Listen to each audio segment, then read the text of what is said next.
ایک چھوٹے سے گاؤں کے لوگ سیدھے سادے اور شریف تھے۔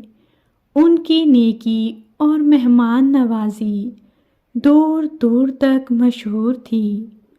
اسی گاؤں میں ایک عقل مند شخص بھی رہتا تھا۔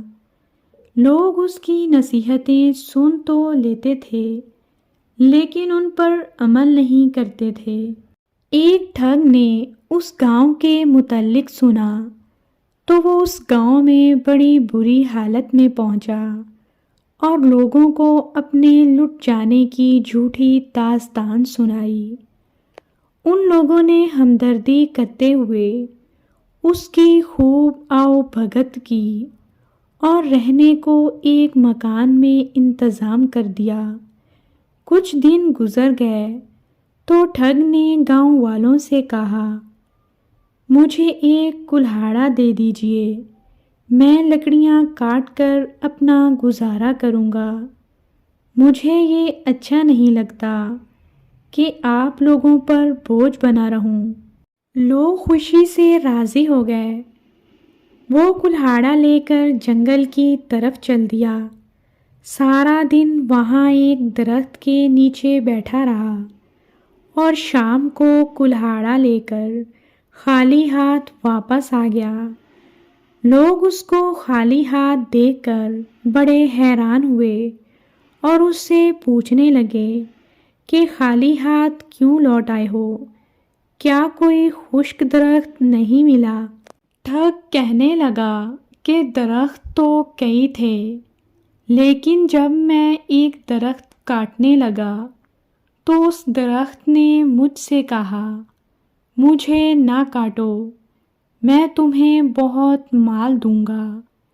میں رضامند ہو گیا تو درخت نے مجھے یہ ترکیب بتائی کہ اگر تم میرے کھوکھلے تنے کے ساتھ کچھ رقم رکھ دیا کرو تو دوسری صبح تمہاری رقم دگنی ہو جایا کرے گی۔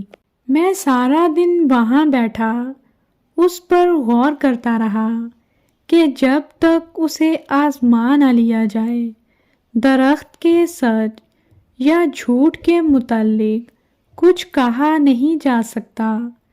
لوگوں نے اپنی عادت کے مطابق اس پر یقین کر لیا۔ انہوں نے اس سے پوچھا، تو آزمایا کیوں نہیں؟ ٹھگ کہنے لگا، یہ تو آپ سب جانتے ہیں کہ میں ایک لٹا ہوا مسافر ہوں، بھلا میرے پاس رقم کہاں؟ آپ لوگ چونکہ میرے محسن ہیں اس لیے میں آپ کو یہ ترکیب بتا رہا ہوں تاکہ آپ کے احسان کا بدلہ کچھ تو اتار سکوں۔ لوگوں نے اس کے خلوص کی تعریف کی اور اس ترکیب کو آزمانے کا فیصلہ کیا۔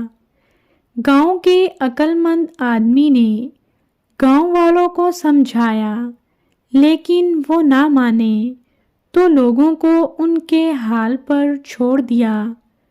لوگوں نے مل کر کچھ رقم جمع کی اور بتائے ہوئے درخت کے تنے کے ساتھ رکھ دی۔ گاؤں والوں کے جانے کے بعد وہی مسافر وہاں گیا کیونکہ وہ جانتا تھا کہ اس تھیلے میں کتنی رقم ہے۔ اس نے اتنی ہی رقم کا ایک اور تھیلا اپنے پاس سے وہاں رکھ دیا۔ دوسری صبح جب لوگ وہاں گئے تو سچ مچ رقم دگنی تھی۔ وہ یہ دیکھ کر بہت خوش ہوئے اور مسافر کے کہنے پر انہوں نے وہ ساری رقم وہی رہنے دی تاکہ رقم اس بار پھر دگنی ہو جائے۔ ادھر عقل مند آدمی بہت حیران تھا اور سوچ رہا تھا کہ یہ کیسے ہو سکتا ہے۔ بہت غور و فکر کے بعد وہ سمجھ گیا کہ یہ مسافر کوئی ٹھگ ہے۔ اس خیال کے آتے ہی وہ شام کو اس درخت کے قریب جھاڑیوں میں چھپ گیا۔ جب اندھیرا چھانے لگا تو وہی ٹھگ جو مسافر کے روپ میں تھا وہاں آیا اور رقم کے برابر اتنی ہی رقم اور رکھ دی۔ عقل مند آدمی یہ دیکھ کر دل ہی دل میں خوب ہنسا اور وہ اپنے گھر آ گیا اور وہ سوچنے لگا کہ اس مسئلے کو حل کرنے کے لیے کیا کیا جائے۔ دوسری صبح لوگوں نے پھر وہاں دگنی رقم پائی۔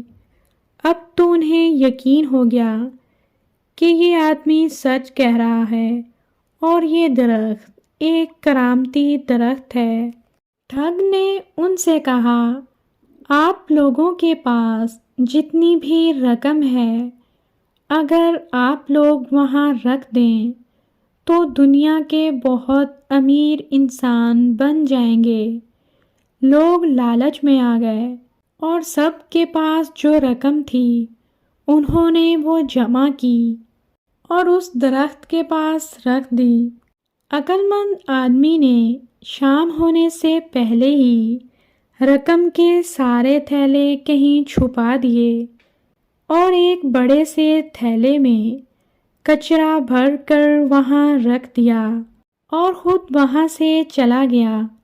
رات کو ٹھگ خوشی خوشی آیا۔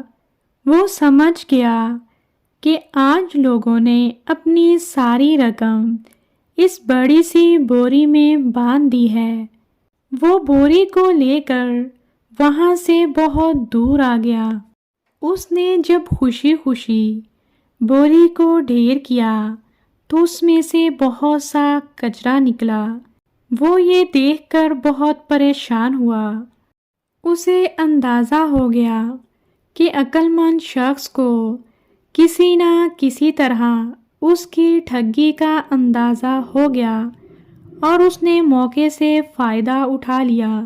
مگر اب وہ واپس جاتا تو وہ لوگ اس کی بات پر یقین کرنے کی بجائے خوب مرمت کرتے۔ وہ اپنے کیے پر پچھتا رہا تھا۔ دوسری صبح جب لوگ خوشی خوشی وہاں پہنچے تو رقم وہاں سے غائب تھی۔ سب لوگ بہت پریشان ہو گئے اور وہ اپنے گاؤں واپس آ گئے۔ عقل مند آدمی نے جب ان کو پریشان دیکھا تو انہیں سارا واقعہ بتایا اور ان کی رقم بھی واپس کر دی جو دگنی ہو گئی تھی۔ لوگ بہت خوش ہوئے اور اس کے بعد سے وہ نہ صرف اس کی عزت کرنے لگے بلکہ ہر کام اس کے مشورے سے کرنے لگے۔ ٹھگ جو اس گاؤں کو لوٹنے کے لیے آیا تھا خود لٹ گیا۔